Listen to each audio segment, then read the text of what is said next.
Good day mga bossing, welcome back, welcome to my vlog. So mga bossing, ito po yung engine na 1GD sa Toyota Innova.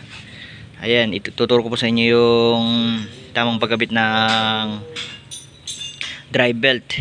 Ayan, ito po yung pinaka main pulley nya. Ay, makita nyo po yung kamay ko na yan, main pulley nya.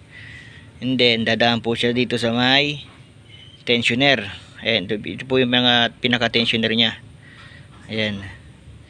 Tapos iikot po siya dito sa may water pump. Ayan, water pump po siya. Tapos dadaan po siya dito sa may power steering. Tapos dito po sa may alternator. Ayan, nakita nyo alternator. Tapos daan po siya sa may idler bearing nya. Ayan. Ayan.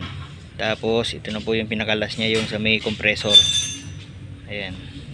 Tapos main pulley po uli. Ayan. Tapos dito po siya pwede nyo hatakin dito.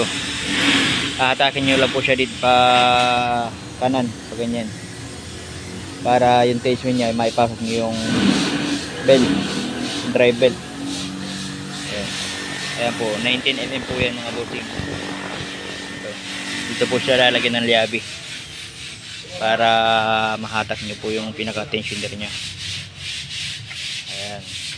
Thank you for watching mga bossing.